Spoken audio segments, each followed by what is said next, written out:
Mass മോട്ടോഴ്സിൽ നിന്നാണ് നമ്മുടെ Honda Activa 5G വണ്ടി ജനറൽ സർവീസായിട്ട് കയറ്റിയിട്ടുണ്ട്. സർവീസിൻ്റെ ഭാഗമായിട്ട് നമ്മളതിൻ്റെ ബാക്ക് ബ്രേക്കിൻ്റെ ലൈനർ നമ്മളൊന്ന് അയച്ച് ചെക്ക് ചെയ്യാനുണ്ട്. കമ്പനി ലൈനർ കിടക്കുന്നത് നമുക്കൊന്ന് ക്ലീൻ ചെയ്ത് കയറ്റിയാൽ മതി, വേറെ കംപ്ലൈൻ്റ് ആയിട്ടൊന്നുമില്ല. ബ്രേക്ക് ക്യാം അതേപോലെ ഒന്ന് അയച്ച് ഗ്രീസ് ചെയ്യുന്നുണ്ട്. പിന്നെ അതിൻ്റെ എയർ ഫിൽറ്റർ ക്ലച്ചിൻ്റെ ഭാഗം നമ്മൾ ചെക്ക് ചെയ്യുന്നുണ്ട്. അപ്പോൾ എയർ ഫിൽറ്ററൊക്കെ നമുക്കതുമായി കിടക്കുന്നത് നല്ല ഫിൽറ്ററാണ്, കുറച്ചുകൂടി ഓടിക്കാം. കമ്പനി ഫിൽറ്റർ തന്നെയാണ്, ഹോണ്ടയുടെ ഒറിജിനൽ ഫിൽറ്റർ തന്നെ കിടക്കുന്നത്.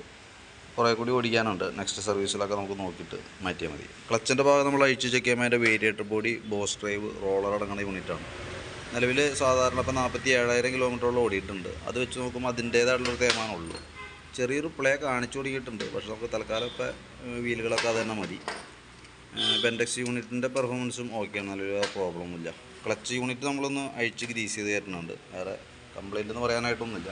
നമുക്ക് സർവീസിൻ്റെ ഭാഗമായിട്ടുള്ള ഗ്രീസിങ് അത് ചെയ്ത് പോകുന്നുണ്ട്. പിന്നെ അതിൻ്റെ ബെൽറ്റിൻ്റെ കണ്ടീഷൻ നോക്കുമ്പോൾ ബെൽറ്റിൻ്റെ സെൻറ്റർ പോർഷനിലൊക്കെ പൊട്ട് വീണിരിക്കുന്നുണ്ട് കേട്ടോ. അപ്പോൾ നമുക്കത് കൈയോടെ മാറ്റിക്കളയാനാണ് ബെറ്റർ. കാരണം എന്താ വെച്ചാൽ അതല്ലെങ്കിൽ നമുക്ക് ഇടയ്ക്ക് മിക്കവാറും അടുത്ത സർവീസ് വരെ ചിലപ്പോൾ കിടക്കാൻ സാധ്യതയില്ല. ചില പൊട്ടലുകൾ ഇച്ചിരി കൂടുതലായിട്ട് കാണുന്നുണ്ട് കേട്ടോ. അപ്പോൾ എന്തായാലും ബെൽറ്റ് നമുക്ക് മാറേണ്ട ഒരു ടൈമാണ്. നമുക്ക് കൂട്ടത്തിക്കടെ ബെൽറ്റ് ഒന്ന് മാറ്റിയിട്ടേക്കാം. പിന്നെയുള്ളത് ഈ ഭാഗത്തേക്ക് വരുമ്പോഴത്തേക്കും ഹെഡിൻ്റെ അവിടുത്തെ ഗ്യാസ്കറ്റുകൾ വേറെ ലീക്കേജ് കാര്യങ്ങളൊന്നുമില്ല. ചോക്കിൻ്റെ കേബിൾ, ആക്സിലേറ്റർ കേബിൾ അതൊക്കെ ഓക്കെയാണ്, വർക്കിംഗ്, വേറെ പ്രശ്നങ്ങളൊന്നുമില്ല. ഫ്രണ്ട് ഭാഗത്തേക്ക് വരുമ്പോഴത്തേക്കും ഫ്രണ്ട് ബ്രേക്കൊക്കെ ഒന്ന് അഴിച്ച് ക്ലീൻ ചെയ്ത് ഗ്രീസ് ചെയ്യുന്നുണ്ട്. ക്യാമൊക്കെ ലൈനറൊക്കെ കമ്പനി ലൈനർ തന്നെ കിടക്കുന്നുണ്ട്. അതേപോലെ തന്നെ ലിങ്കിൻ്റെ ആയാലും ബുഷ് സെറ്റുകളൊക്കെ ഒന്ന് അഴിച്ച് ഗ്രീസ് ചെയ്ത് കയറ്റുന്നുണ്ട്. കേബിളുകളൊക്കെ നല്ല കേബിളാണ്, വേറെ കംപ്ലൈൻ്റ് ആയിട്ടൊന്നുമില്ല. പിന്നെ അതേപോലെ ബാറ്ററി പുതിയ ബാറ്ററി ഇരിക്കണേ 2024 മോഡൽ ആമറോണിൻ്റെ ബാറ്ററിയാണ്. വേറെ കംപ്ലൈൻ്റ് ആയിട്ടൊന്നുമില്ല, പുതിയ ബാറ്ററി തന്നെയാണ്, വാറണ്ടിയിലുള്ളതാണ്. എങ്കിൽ കൂടി നമ്മളൊന്ന് ടെസ്റ്റ് അടിച്ച് പോകുന്നുണ്ട്, ഓക്കെയാണ് കേട്ടോ.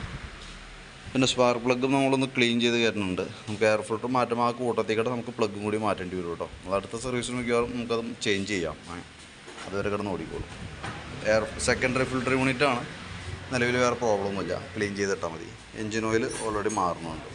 അപ്പോൾ നിലവിൽ നമുക്ക് പാർട്സായിട്ട് ചേഞ്ച് ചെയ്യേണ്ടി വന്നത് ഒന്ന് ബെൽറ്റും പിന്നെ എൻജിൻ ഓയിലാണ് വന്നത് കേട്ടോ. പിന്നെ ഓയിൽ മാറ്റുമ്പോൾ നമുക്ക് അതിൻ്റെ ഈ സ്റ്റിക്കിൻ്റെ ഓറിങ്ങും അതേപോലെ ആ ബോൾട്ടിൻ്റെ ഒരു അലുമിനിയം വാഷ് ഉണ്ട്, അതും കൂടി നമ്മൾ കൂട്ടത്തിൽ മാറ്റിയിടും. അത് ലീക്ക് വരാതിരിക്കാൻ വേണ്ടിയിട്ടാണ് കേട്ടോ. അതൊക്കെ ഒരു പ്രാവശ്യം വൺ ടൈം യൂസിങ് ആണ്.